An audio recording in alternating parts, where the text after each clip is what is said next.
Good Saturday morning, everyone, and welcome into today's daily Bible reading for March the 18th. Today we are reading together in Leviticus chapter 3 and Leviticus chapter 4, which is going to detail to us a couple of different offerings, a couple of different additional offerings to what we've already seen. In the first one, in chapter 3, we have an offering that is described either as a fellowship or a peace offering. And then secondly, in chapter 4, we're going to read about an offering that is described either as a sin or a purification offering. So let me get the text of those chapters up on the screen for us, Leviticus chapter 3 and Leviticus chapter 4. And let's read to begin with about the fellowship/peace offering.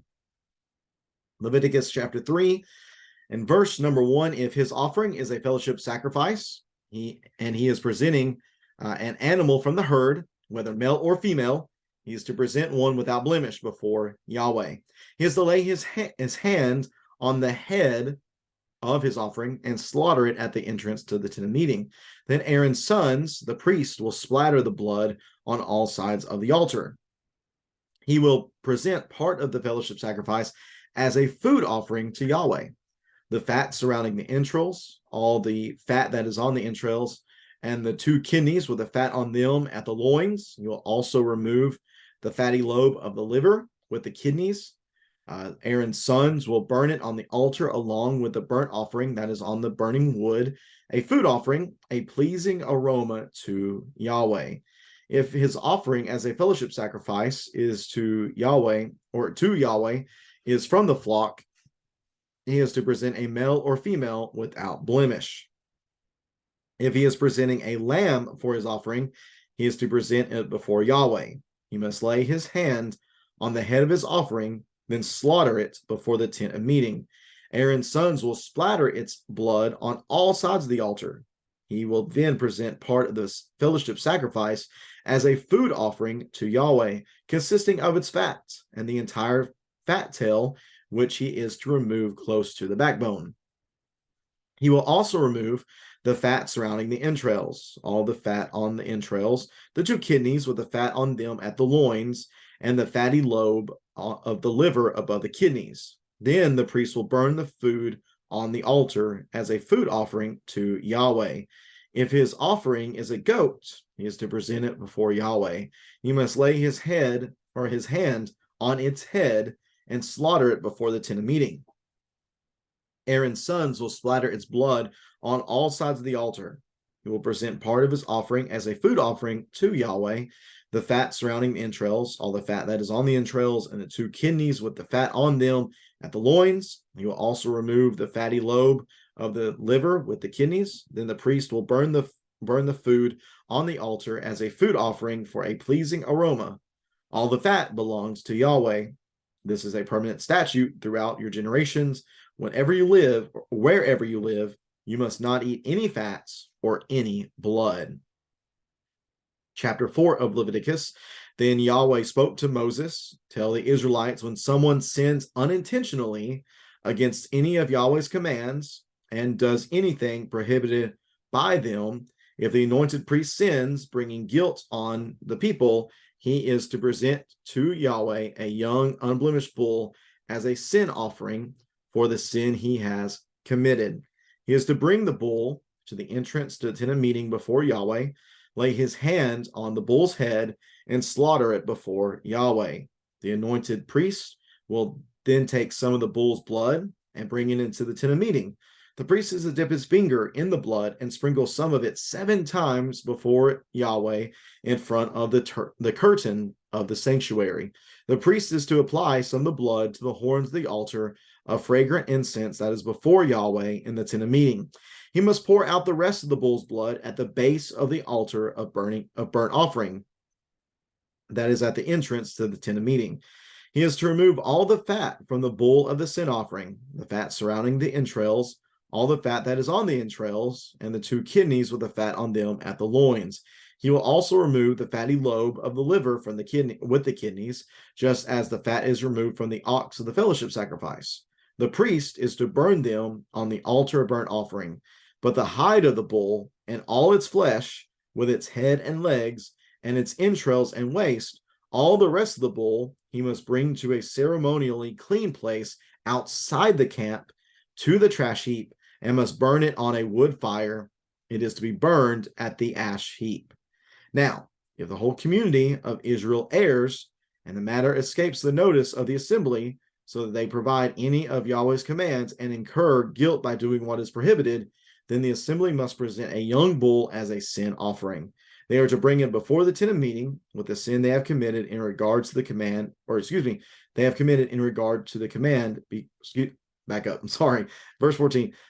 They are to bring it before the tent of meeting when the sin they have committed in regard to the command becomes known. The elders of the community are to lay their hands on the bull's head before Yahweh and is to be slaughtered before Yahweh.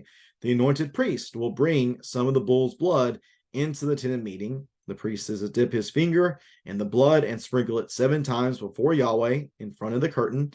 He is to apply some of the blood to the horns of the altar that is before Yahweh in the tent of meeting. He will pour out the rest of the blood at the base of the altar of burnt offering that is at the entrance to the tent of meeting, and he is to remove all the fat from it and burn it on the altar.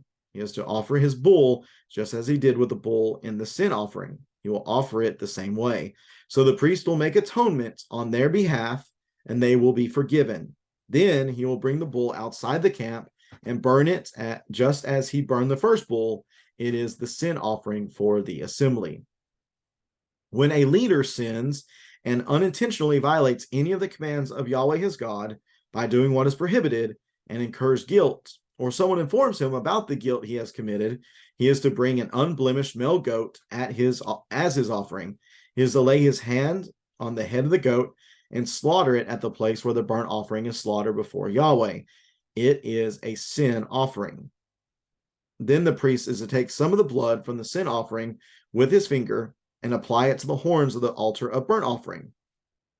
The rest of its blood he is to pour out at the base of the altar of burnt offering.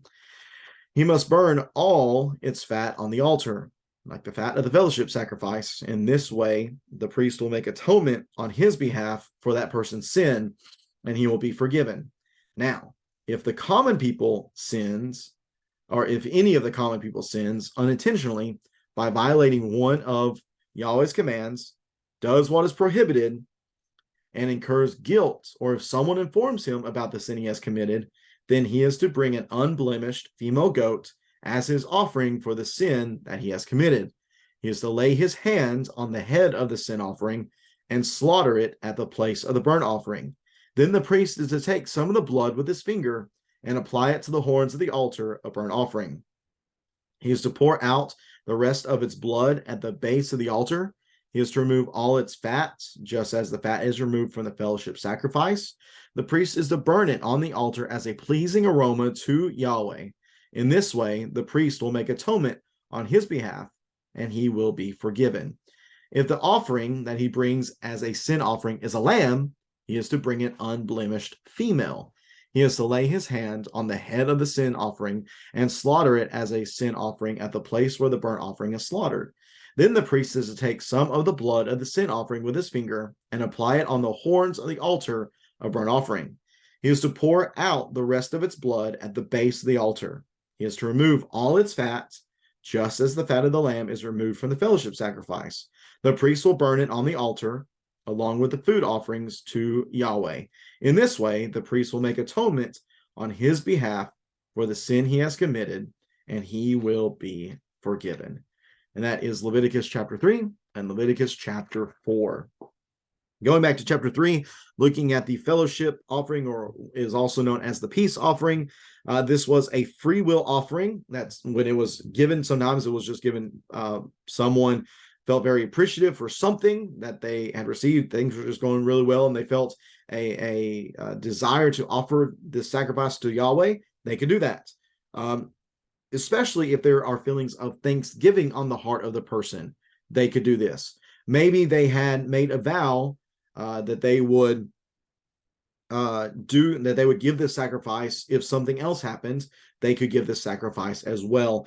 The sacrifice was highly anticipated by the community of Israel because it was a sign that things were going really well. It was celebrating the benefits of being at peace with Yahweh. It doesn't seem as if this sacrifice created peace with Yahweh, but this sacrifice was a celebration of peace with Yahweh. And in fact, you go to chapter 7, you can read, we'll read more about this in a couple of days, but here within that chapter 7 tells us that this sacrifice included a meal, that the rest of the offering, whatever was being offered, the rest of the sacrifice would be eaten by the worshiper and the priest and those who were in the courtyard at that time as well. So this was a highly anticipated, a very celebratory type of sacrifice.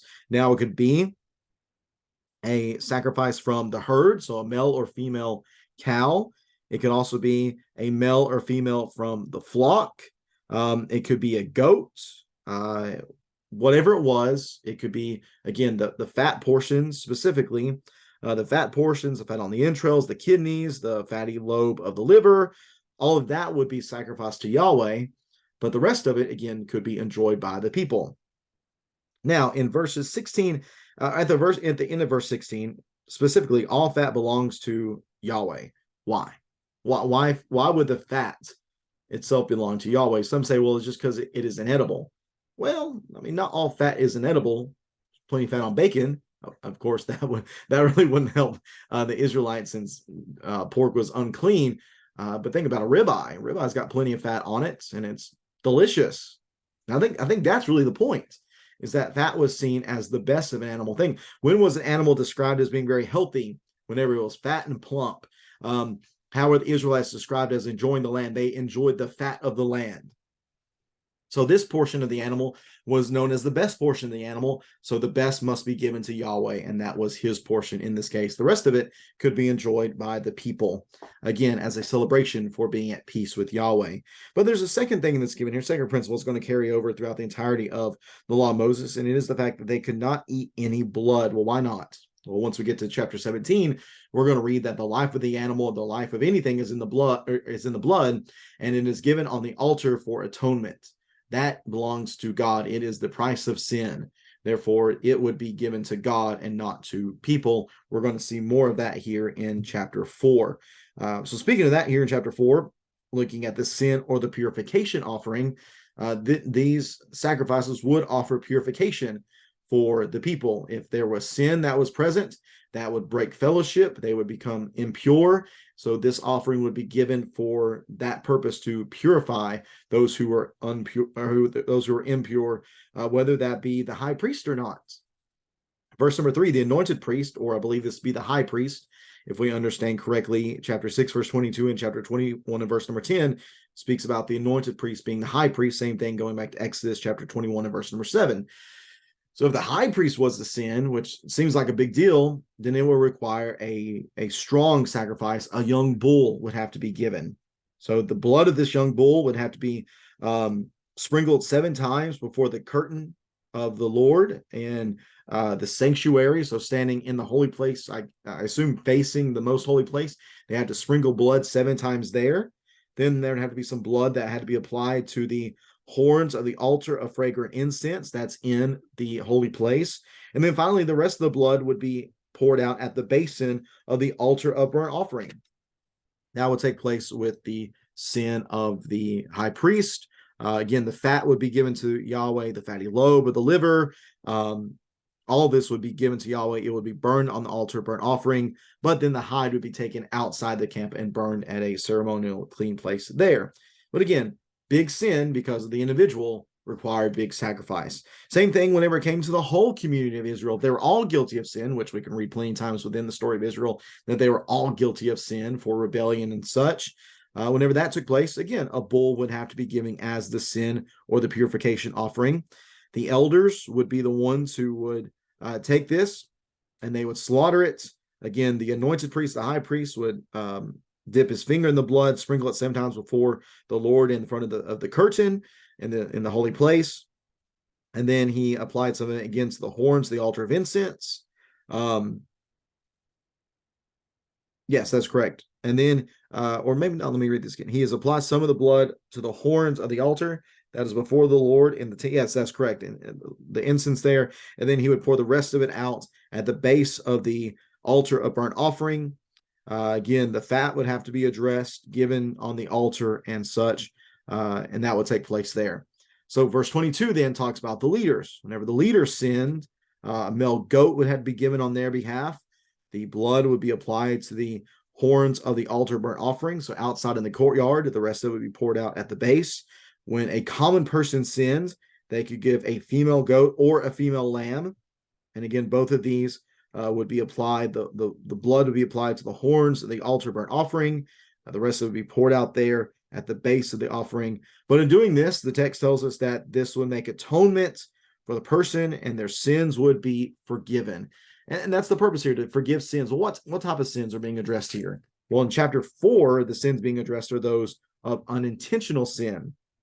This would be sins of negligence or sins of ignorance. This would be a sin that would just be carelessly committed, not intentional, not an intentional act of rebellion, but a mistake would be made.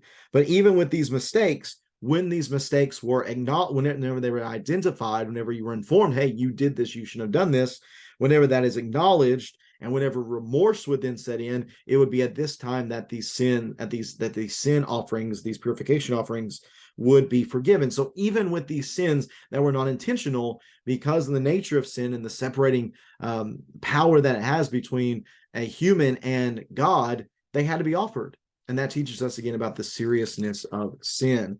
But again, this is God's grace giving individuals, his people, the opportunity to be forgiven, the opportunity to be welcomed back into fellowship with him. Again, whether it is the high priest, whether it's the people as a whole, whether it's a leader, whether it's a common person, they all had the opportunity to be forgiven, but blood would have to be shed on their behalf. And again, just teaching us about the seriousness of sin.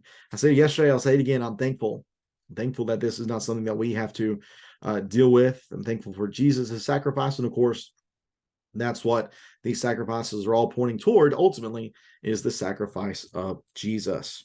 Well, we're going to talk more tomorrow in chapters 5 and 6 about some of the reasons or some of the cases that might require a sin offering. And then we'll talk some more about some of the offerings that we've already discussed: the guilt offering, the burnt offering, the grain offering, the sin offering. We're going to rehash some of those things and introduce some new ideas about those again tomorrow. Again, thanks so much for tuning in today, and I look forward to reading with you again tomorrow in Leviticus chapter 5 and Leviticus chapter 6. Hope you have a great rest of your Saturday, everyone. We'll be back at it again tomorrow on Sunday, March the 19th, reading together in Leviticus 5 and Leviticus 6. Take care, and God bless.